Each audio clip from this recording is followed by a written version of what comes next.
I mean, live event I've done in like 2 years. That's right. Yeah. Yeah. I bet that's true for everybody. I mean, almost all of your authors. We're ready. Wonderful. Good evening, everyone. Thank you for joining us, our remote audience. And yay, look at all these people here in the store. It's so great to see you. So tonight we get to celebrate the book launch of a new, whoops, we forgot to bring your copy up front, so I'll just hold yours up. Sure. The Sacred Bridge, which is a new book about Joe Leaphorn, Jim Chee, and Bernie Manuelito. Now I have to say, LOL as we say, or laugh out loud, Joe Leaphorn is in Hawaii.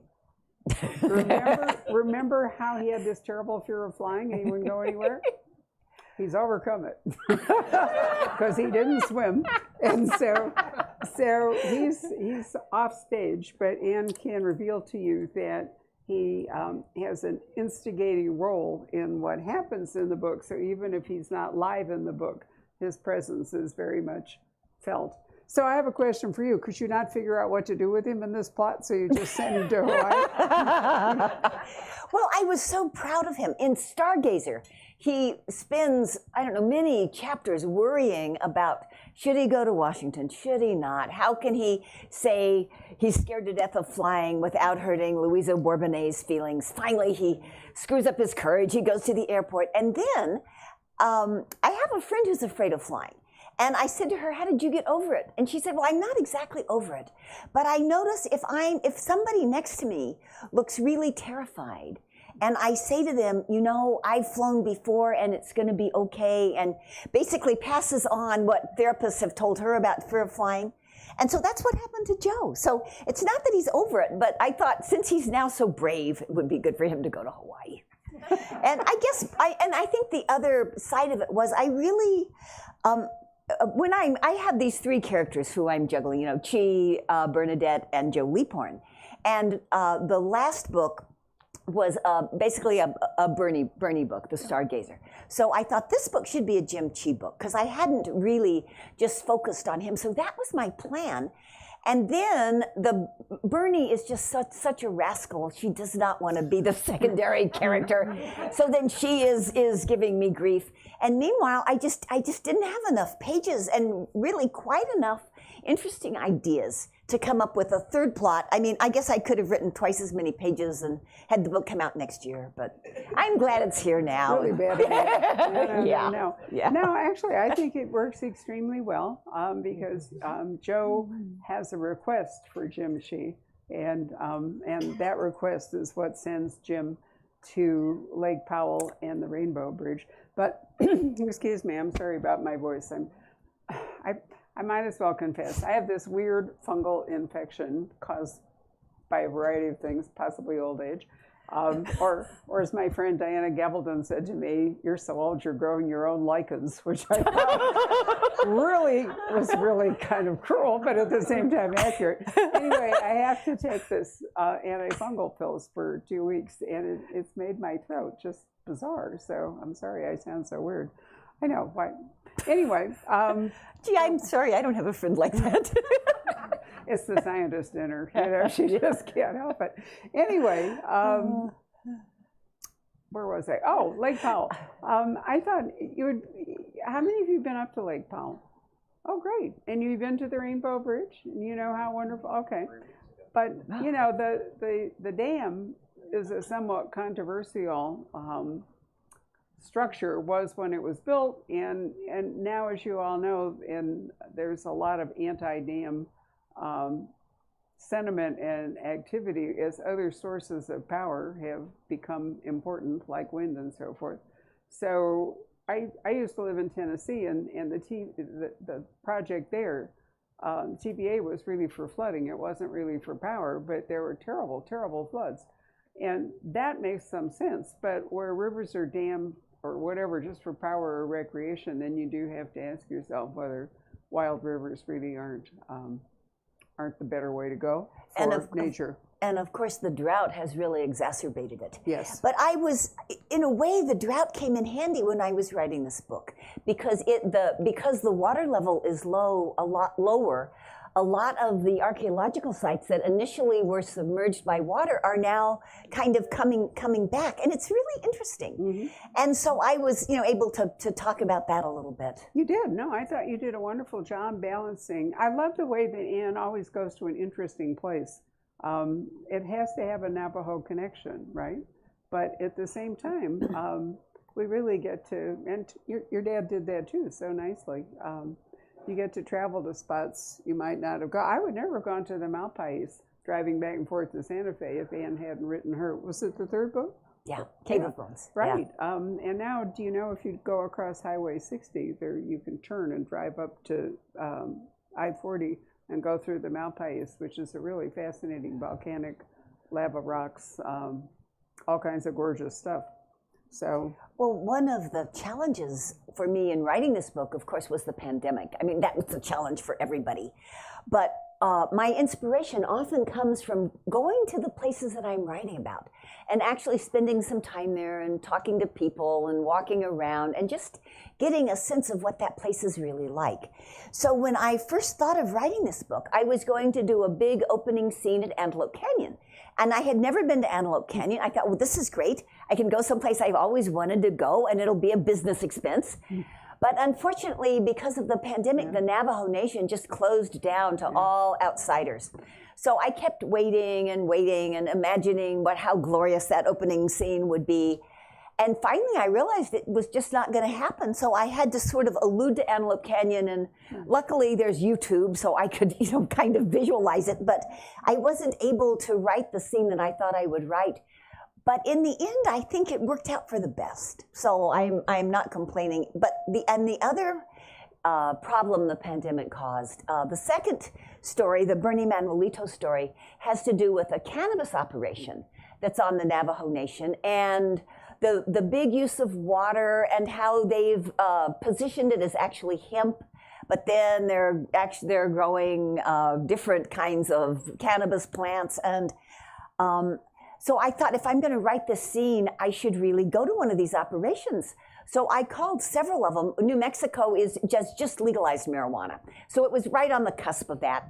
And the people were very gracious, and they said, well, we would love to give you a tour, but we can't let anybody in because it's an enclosed space and because of COVID. So I thought, okay, I'm just going to have to use my imagination. try the product and see what happens. Right, you are. Well, anyway, I have to admit that I learned a lot about the dam and Lake Powell area and the Rainbow Bridge reading the book. And what I didn't realize is that there was so much Navajo connection to the bridge, to that area right around the bridge. So that's where you send Jim, who's having, each of them is having kind of a crisis. Bernie, what kind of role does she want to play in law enforcement? And Jim is also trying to think. It didn't work well when he was her supervisor. For those of you who've read the books, you realize it was a bad track for a happy marriage there.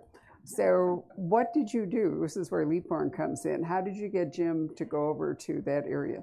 Well, I thought Jim really needed a break. He had been in administration, which was driving him crazy, so he had some time off. So he's mentioning to Leaphorn that he's going to go to the Lake Powell area and see Rainbow Bridge.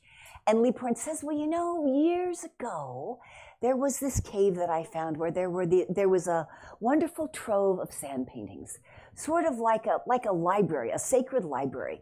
And it would really be against Navajo tradition to have all of these paintings together. But Leaphorn's theory was that the medicine people had done it just in case there was a huge disaster. So there would be some kind of a record of how to get the world started again, how to, what the symbols were, what the colors were, all of that. And Leaphorn never forgot it. I mean, that was many, many, many years ago. So when Chee tells him that he's going back to that same part of Arizona, Utah, where kind of along the border there, Joe says, well, gee, I have this old map.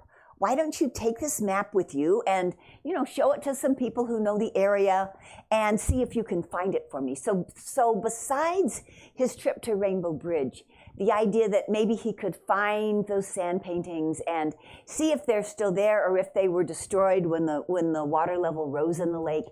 And also, I think, kind of please his old mentor. They've had this is the 25th book in the Hillerman series, and for probably 22 of those books, they've had a rather problematic relationship, shall we say. So I think Jim, he's still, even though he's, middle-aged at least, he still would kind of like to do right by Joe. So that was part of the motivation for them looking for the sand paintings. So what other Navajo connection are there to this area besides the sand paintings? The Antelope Canyon is on Navajo land, and the only way people can visit it is with a Navajo guide. And then adjacent to Lake Powell is a chapter of the Navajo Nation called Navajo Mountain, which is very rugged, isolated territory, very conservative, but very rich with culture.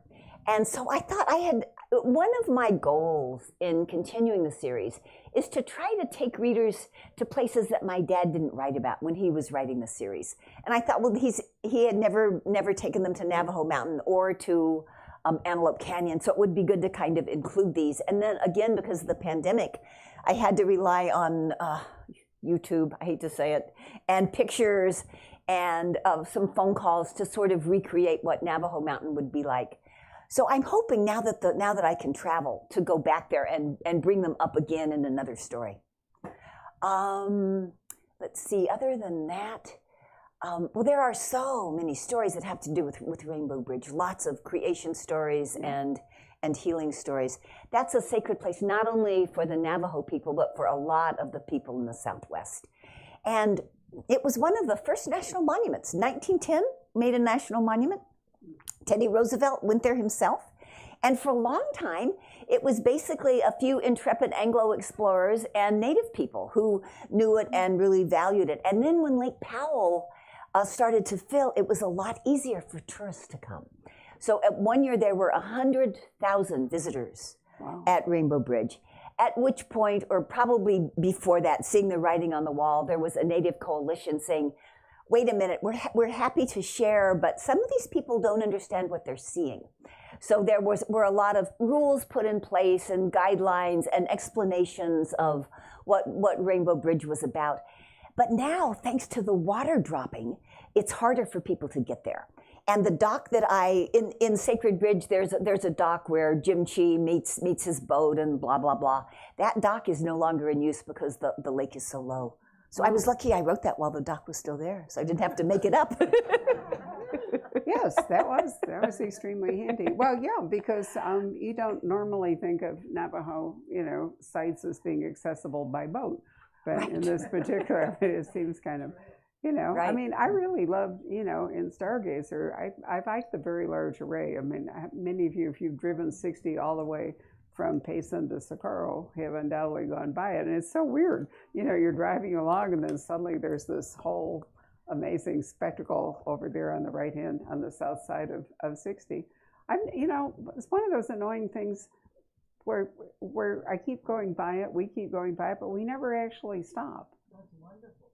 Well, exactly, and I'm thinking that there's a tendency, when you're traveling like to Santa Fe for a couple weeks or something just to get there. But it's a shame to miss some of these things. And I've learned a lot about it. Again, I learned a lot about the very large array from you. Oh, well, thank you. I think also there's a tendency when you drive the same road to think, oh, next time I'll stop.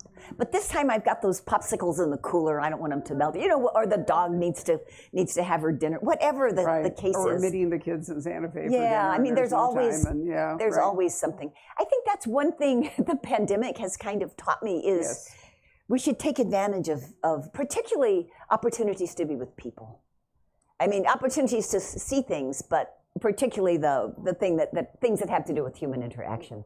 I think you're absolutely right, but I also think sometimes it's too easy to overlook our own tourist destinations and national wonders in favor of, going, she says, about to go to Tahiti, but nonetheless, it's really true. So we've signed up to, for example, go down the upper Mississippi from St. Paul to St. Louis after about the big mystery convention in the fall, and in a moment of brilliance, must have been clairvoyance now that I think about it, we had signed up to do a river trip from Moscow to St. Petersburg like 2 years ago.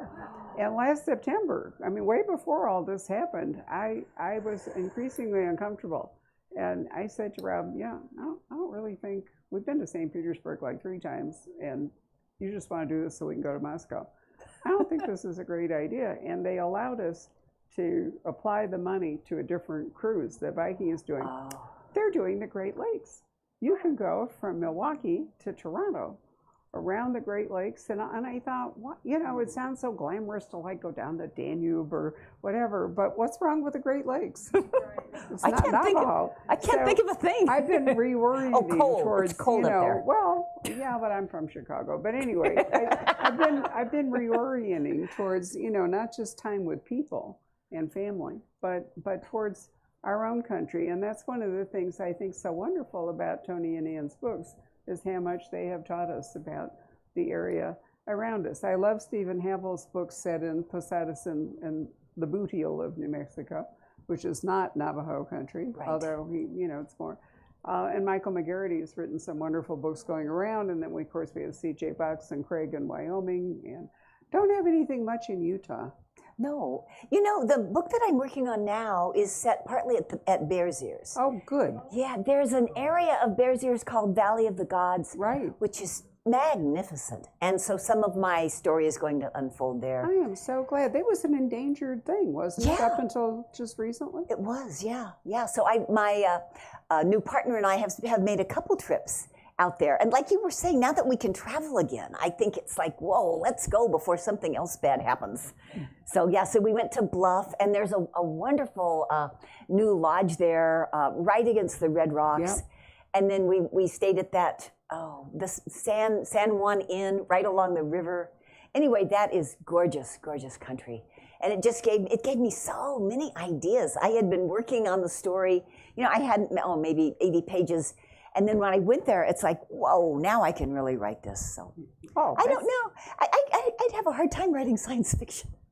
It's like, I don't know. Okay. I was going to ask her what she was working on next at the end of this, but now we already know, so that'll be great. Yeah, so let's come back to Jim. So Jim has, in the past, had really wanted to, if not to be a medicine man, he certainly had wanted to study Navajo ritual, ceremonies and so forth. Yeah. And so what is his sort of existential crisis that he's having, aside from not wanting to supervise Bernie at work? Well, I think he sees some real value in his work in law enforcement.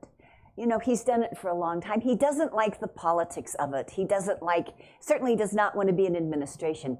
But he sees a lot of value, particularly in working with young people, in working with elderlies, and he sees how that work has really benefited the Navajo people and benefited himself. So it's like the basic core. I think a lot of us who have had jobs like that, we like the core of the job. It's just the periphery around it that's driving us crazy. So that's part of it. And I think part of it is he's of a certain age where he's thinking, if I don't make a change now, when will I do it? And to study for a medicine man requires a lot of clear thinking, a good memory. It's a real commitment. And so I think that, and his other hesitation is Bernie. I mean, he knows from his earlier studies before he met, well, just as he was falling in love with Bernie, he was studying to be a medicine man with his uncle. And then his uncle died, and so his training stopped. But he remembers from that training how intense it was. And part of him is thinking, holy smokes, how can I, if I decide to continue having a job, to do my share of supporting our family and be married, how can I squeeze all of this into my life? So it really is a dilemma. And I think it's a situation a lot of people face. You know, you reach a certain age and you think, gosh, I love being a CPA, but I really wanted to be a watercolor painter. Mm-hmm. And when I get home from work, I'm just too darn tired to do it. Or, a lot of us have those dreams. And I think that's what Jim is going through in The Sacred Bridge. And then, fortunately or unfortunately, he discovers a body. And so his spiritual side is kind of moved to the side, and his law enforcement side of gosh, I was the one who found this. This is a Navajo guy. It doesn't look like an accident to me. That seeing that kind of stirs up his inner cop. So I would say at the end, he's probably no closer to having resolved this conflict than he was at the beginning of the book. But at least it got him to Lake Powell. So that part is good. And, you know, and that's another interesting feature of the book is that he's outside his jurisdiction. You know, or he's got other people with jurisdictions there. Was it the Park Service? I'm trying to remember who. It's the National Park Service and, right. and the sheriff and the sheriff, Page. Yeah. Right, and Page. So you know, a lot of crime fiction conflict is introduced by conflict with other law enforcement agencies. You know, they butt heads, and that gives you extra drama. But in this case, they're glad to have Chee because he understands, he can speak Navajo. It turns out this guy has connections to Navajo Mountain where there are a lot of people who only speak Navajo. Right. And it's a long drive, and the sheriff and the Park Service people, they've got plenty to do without this. So right. They're happy to turn it over to Jim. So what's going on with Bernie? Meantime, back at home. Meantime, Bernie is also restless. Bernie's been doing this job for quite a while, and you know, she's bright and she has maybe more ambition than Jim has. So she's thinking, you know, maybe I should apply to be a detective. But then, kind of like Jim, she has family issues she's balancing. She doesn't want to lose time with her mom. Her sister, Darlene, is still kind of a loose cannon. So she's debating all of that. And while that's going on in her brain, she's driving from her mother's house back to Shiprock. And she sees this, I'm not giving too much away because this is early in the book. She sees this gentleman who's hitchhiking, and he looks like Darlene's boyfriend. So she pulls over, and then she realizes, oh, it's not Darlene's boyfriend. And this guy is obviously under big distress. And as she's talking to him, and then a big car comes, turns around, he runs across the street and is killed by a hit and run. And then the guy just drives off, backs over him to make sure he's dead, and then drives off. And so that's kind of Bernie's story. I mean, knowing Bernie, she can't just let this go. She's got to follow up on this. Right. So they're in different places doing different and apparently unconnected investigations. What's going on with Mama? I know Darlene, but Mama's had some health problems. Yeah. She's beginning to be, a little forgetful? A little forgetful, yeah. I had fun. There's a scene toward the end of the book. I don't want to say too much about it, but Mama is kind of grumpy and forgetful throughout the whole book. And then something happens that puts Mama and Darlene and Darlene's new boyfriend in serious jeopardy. And they come up with a very clever idea for how to get out of it. And Mama, even though she maybe is not operating on all cylinders, goes along with this just fine. And if anything, she is like kind of the spark plug that keeps it going. And so then something horrific happens at Mama's house, and Bernie is really, really worried about her. When Bernie shows up, and Mama's in bed, like totally calm. I don't want to tell you too much, but anyway, I had a lot of fun writing those scenes. I bet you did. Anyway, it's a fascinating book. I like the fact that they are so far apart and they try to communicate. You know, everybody has a cell phone now. Actually, you can hardly do anything without a cell phone anymore. You sure can't travel without a cell phone. Boy. Anyway, I think it's nice that you change the pattern of the plots so that every book is different and it's just not a retread, each time of a similar situation or similar places. Well, it's hard figuring out how to kill people differently in each book. I'm so glad you're up to the task. That was wonderful. It really is. And you inherited with this. I mean, Ann and I had a lot of conversations about whether she should do this. And one of the interesting things to consider was the ensemble cast that your dad created. There were so many people that you had to make decisions about whether you were going to bring them forward or whether you were going to kill them off or whether they'd move to Tahiti or whatever. So you didn't get to start from scratch on your own, right? And invent all this. But Bernie is that really is kind of your your character. That's right. That Bernie was what enabled me to write the series, really. After my dad died, I thought there's no way I can be Tony Hillerman. And truthfully, I didn't have a lot of rapport with Joe Leaphorn. I do now that I've worked with him for 7 books. But in the beginning, I just thought he was kind of a grumpy old coot. I was like, oh no, he's part of my family now. But anyway, I always liked Bernie, and I always thought that she was kind of an undeveloped gem. And in fact, I had mentioned to my dad that I thought he could do more with her, but luckily for me, he didn't. So then when I took over the series, she was ready to go. And when you're writing a series, besides having a character like Bernie, you also need to give them kind of a backstory and a context. So it was the fact that my dad had not done that then made it easier for me to invent her sister and her mother and Officer Bigman, her Klansman who's at the police station. And the other wonderful thing I have to give my dad credit for was that in his last book, Jim and Bernie are married. So I did not have to deal with any strange girlfriends, any unhappy boyfriends, any of that stuff. I could just take them on as a married couple who are working together and develop that relationship. And it was, I really enjoyed it. I mean, it would have been kind of fun to have invented a few more girlfriends for Jim Chee, but it's really more satisfying to be able to go deep rather than going wide. Well, he had a couple of girlfriends, if you all recall, that didn't work out particularly well. Right. And Joe, of course, has lost his wife, and I'm not entirely clear what his relationship with Louisa. Some of you may be puzzled too. What is, I think you're probably in good company with that. Well, if they're in Hawaii together, I mean, they could be in separate lanai or, whatever it all is. I mean, it's really much more about companionship, isn't it? Yeah. Well, and it's about how friendship and trust and just kind of genuinely liking somebody sometimes does turn into love. Yeah. And it's about how even as people get up in age, it's not ever too late, I think, to acknowledge that there is somebody in your life who's a really special person. I don't want to say more than that, but okay. Yeah. But I have enjoyed exploring that relationship too. And Louisa was another character, Joe Leaphorn's girlfriend, that Dad didn't develop very much. He often said that he thought he had trouble writing women characters.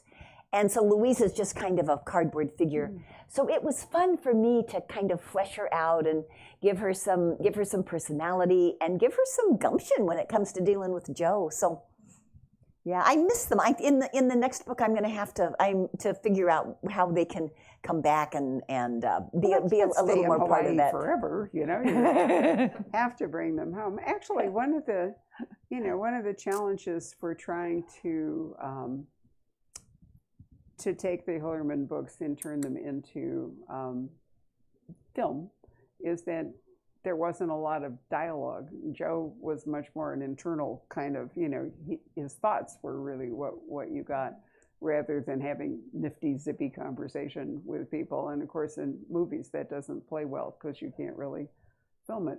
And by the way, that leads me, digressing once again, what's going on with the Robert Redford, George R.R. Martin version of the Hillerman universe? Well, the rights to what they're calling Dark Winds S was sold to AMC, okay. American Movie Channel, and I think it's 6 episodes are going to be premiering in June.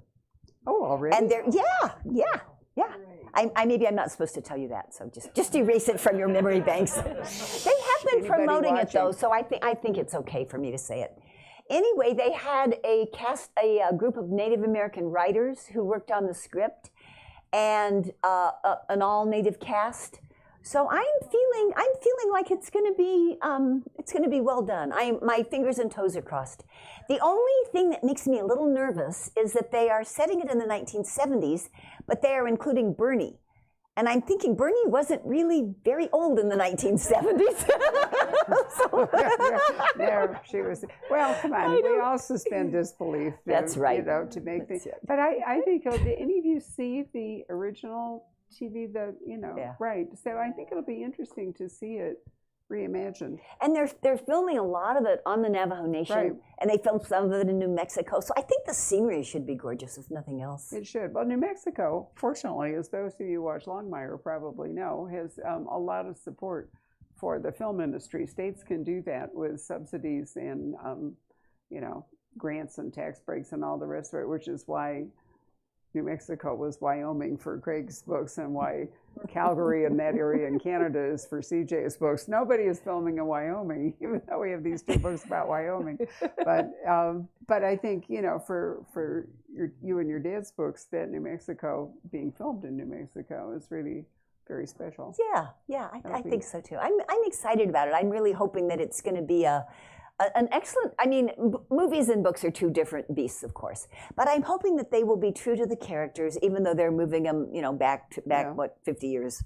Oh, I was going to say, so I was at the Left Coast Crime Conference, and there were a lot of Hillerman fans there, and this one guy came up to me and he said, you know how old Joe Leaphorn is?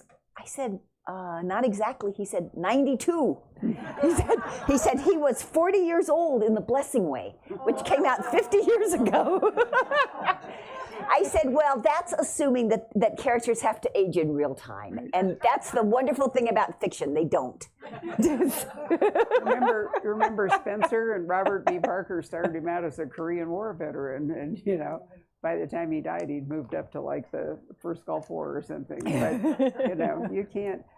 It is a real problem for people who did decide to age their characters in real time and then write a long series that they have basically aged out. And I think it's much nicer if we can just all sort of pretend that we're getting older, but they're not in their own universe, you know. Yeah. Also, I agree. I like the fact that Robert Redford, who, if you're in Santa Fe, you can spot having dinner here and there and whatever it is.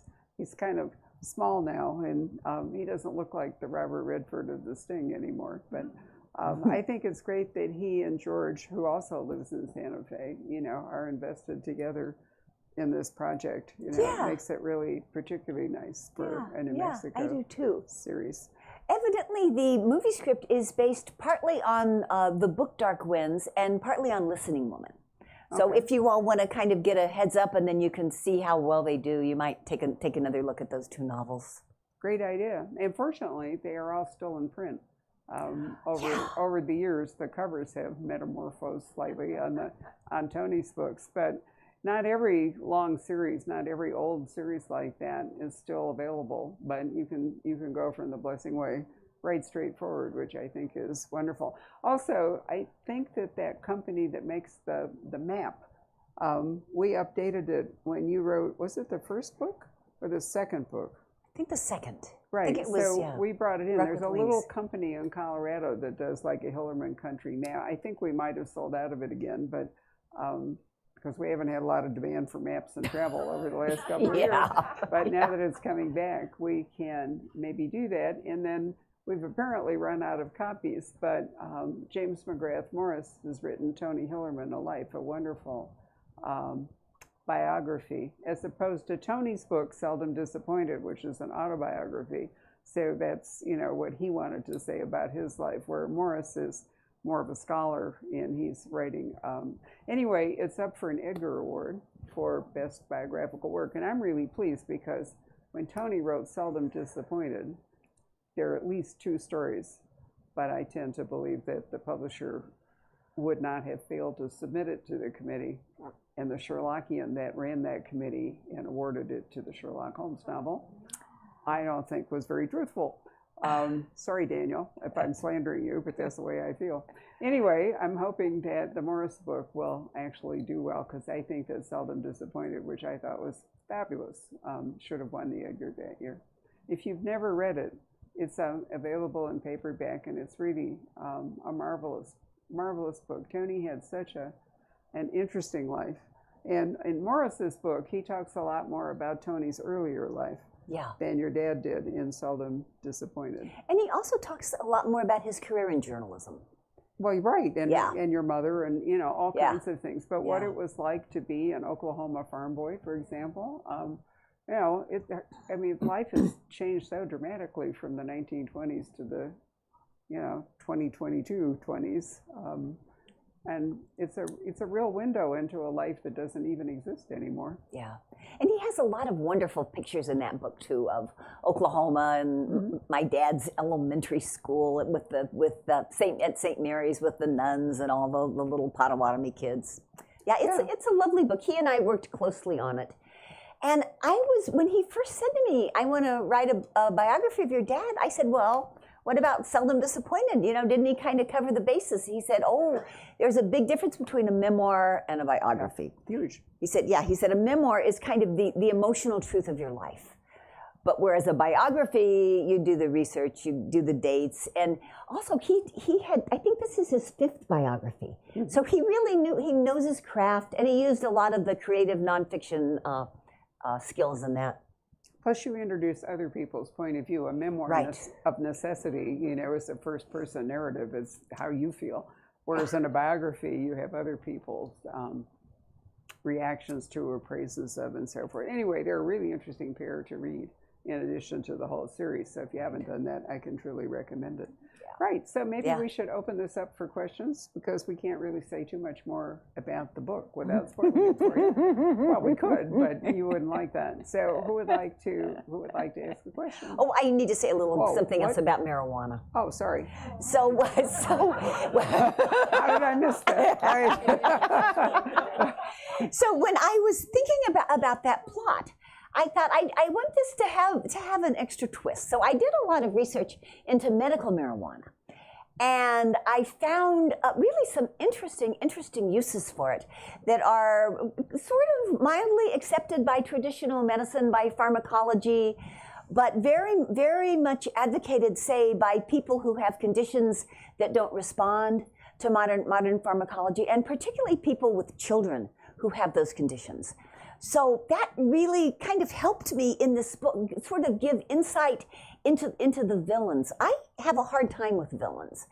And so for Bernie's villain, I was just kind of tearing my hair out. And then when I came up with that little paperclip to lead me into the story, it kind of helped me make it, I think, a little more reasonable. The other story, the Jim Chee story, I had no trouble with that villain. The only trouble I had was what would happen to him at the end. But he kind of figured that out for me. So. Well, that was really thoughtful. When Anne talks about being led into the story, you should mention your own background in journalism and writing. I mean, you didn't come to this as a complete writing virgin. No, that's true. That's true. I had been a journalist for probably 20 years. I had done all kinds of news stories, feature stories. I was editorial page editor for a couple of newspapers in Santa Fe. And then I did before I switched to fiction, I did some nonfiction books, a book that I dearly loved about Santa Fe gardens. And it was so interesting interesting to me anyway, when I started that book, I thought, well, this will be a nice book about soil conditions and how do you pick plants for sun and plants for shade and native plants versus imports, blah, blah, blah. No, as I worked on it, it turned out to be a book about gardeners because I discovered I was a lot more interested in the people who were doing the gardens than in the technology of gardening. And that was a real revelation to me. And I think in a way, even though at the time I wasn't thinking of writing fiction, it was kind of another step towards making the big leap to making up stories. Because, it was like another reason to, you interview somebody for 3 hours and then you select 5 or 6 good quotes. It was kind of that sort of focused thinking. And then I did the Tony Hillerman landscape book, that was my last nonfiction book, about the wonderful places that my dad visited and loved. And my late husband, Don Strell, went with me and took the photos. And again, when I did that book, I wasn't thinking that I would be switching to writing fiction, but spending all that time in Navajo land and talking to people and just being in the spots that my dad loved kind of opened my brain to a whole new world, really. And then when that book came out, and I did a talk here with big slides, Don and I did, and people would always ask if Dad had any more books coming out, and I would have to say no. And after a while, I thought, well, Dad isn't here, but maybe I could write a book about Jim Chee and Joe Leaphorn. And people like Barbara really had been encouraging me all along. It just took me a while to screw up my courage. Right. Now, we actually had a very deep conversation after that event about whether Anne should continue and how she should do it. And I thought it was not just a natural thing to do, but legacy publishing, you've probably run into it, where people are writing like more Clive Cusslers or more Robert Ludlums or more whatever it is, because fans don't want those characters to disappear from their lives. And I felt very much the same way about your dad. But if there was going to be anybody to continue it, you would be the person. I couldn't imagine, somebody else who would be able to do it. So we had a very deep conversation about it, and I'm really glad that it encouraged you to try it, because I know you were scared. Yeah, well, I mean, there were big expectations, Yeah. I mean, most people write their first book, and maybe your college sorority reads it, and the people in your church, and people in your neighborhood, and maybe your kids if you're lucky. But, I mean, Dad had been on the New York Times list for like the last 6 books. So I thought, when people see that Hillerman name, first of all, they're going to say, oh, I was wrong about Tony. And then they're going to say, who's this Anne? And then I thought they would maybe give me maybe 5 pages at the most. So, I think I was apprehensive for good reason. And I'd never written a novel. It's like, Right. Nothing like high expectations for your first book. But I'm glad I did it. And I think with every book, I learn the craft a little better. And I feel a little more confident when I get in those stuck places that things are going to work out. So. Well, you've done a wonderful job. Well, I really have enjoyed Thank them. you. And I'm assuming none of you would be here. Well, those of you who are here clearly have enjoyed it, or you wouldn't be spending the evening down here. Right. So, yes, Christina. So we are very glad that you decided to do that. Thank you. I just want to say I really appreciate your writing, because you're entertaining and informative. And it's tough. I think some people can't do both. And so I appreciate that. Your acknowledgement, you say that the final chapter is always challenging for you. How was it for this one? Challenging. I mean, in the final chapter, I feel like I need to sort of wrap up all the loose ends. But basically the crime is solved, so you don't want people to fall asleep. So, yeah, it was challenging, but I think I had written one version of it, and I showed it to some readers, and they said, well, what the big question is with Chee and Bernie. I said, yeah. They said, maybe you should allude to it in that chapter. I said, well, okay. So, you remember what it is. Yeah. So anyway, so that was, I think without all of those people asking me that. So this is they're finally done. They're driving home in his truck, and he says to her, well, she's been undercover, so he says, undercover work might be a strong suit for you. You look great with that pink hair. He smiled at her and fell silent for a moment. Then he kissed her again. And then he says, thinking of you doing that scares me because I love you so much. But if that's what your heart says, you should do it. She moved closer and put the palm of her hand against his cheek. The thing is, what if I want to have kids? Well, and that's a real legitimate question for both of them. Is financially, emotionally, all kinds of. Should Mama have a granddaughter before it's too late? Whatever. Right. So to be continued. Right. It's the old Pearls of Pauline structure. I love it. Did you have a question, sir? Yeah, I guess I do have a question, but first I want to say that we absolutely love all of the Hillerman books. I get particularly interested in, as a sociology professor at Northern Arizona University, I got the biggest kick out of hearing from people if I knew the anthropology professor in your book.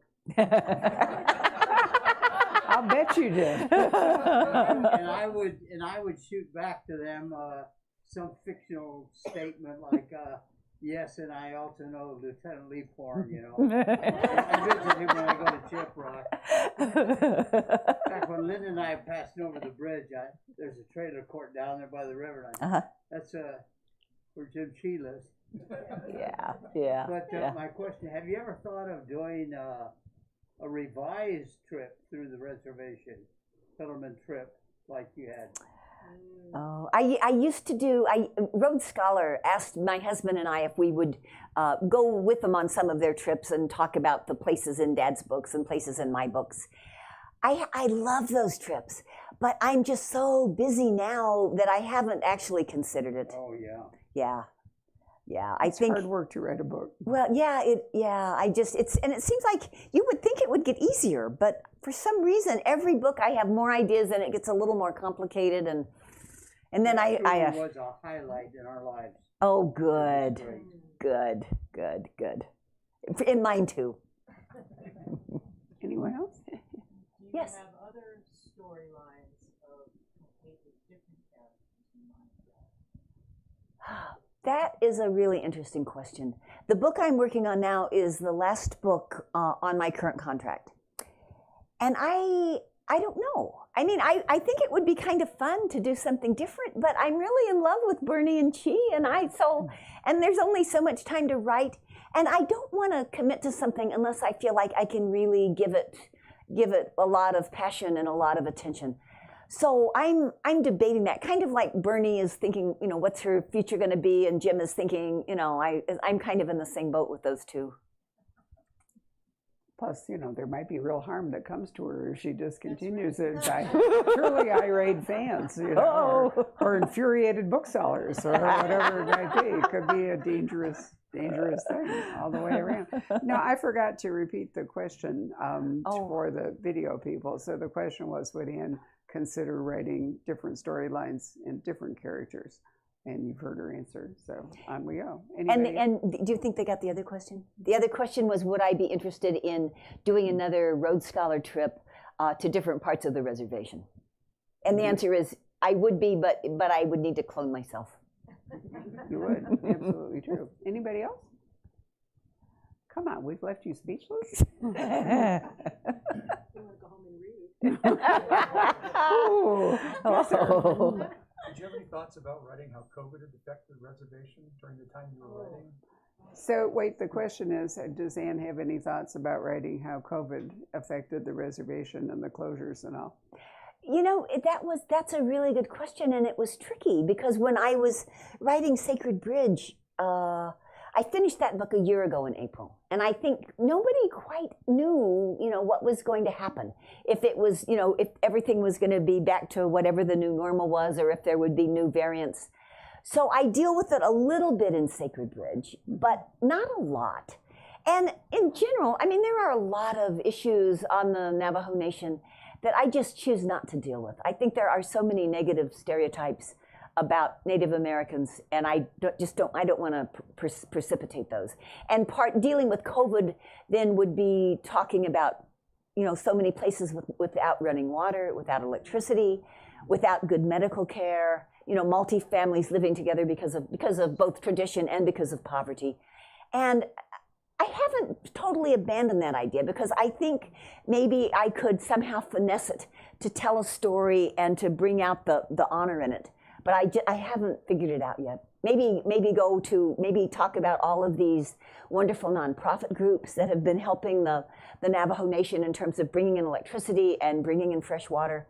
So I haven't done it yet, but I might do it. I don't know. Good question.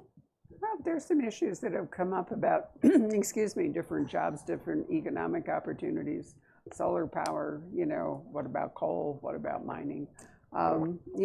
Tourism is kind of dead in the water has been dead in the water, but is. What about a resurrection of uranium? Yeah. I mean, there's so much uranium on the Navajo Nation.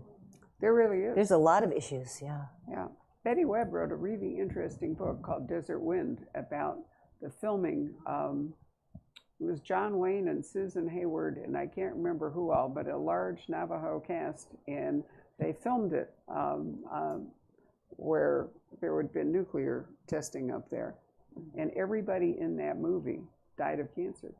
Wow. John Wayne died of cancer, Susan Hayward died of cancer. There was a lot of contamination.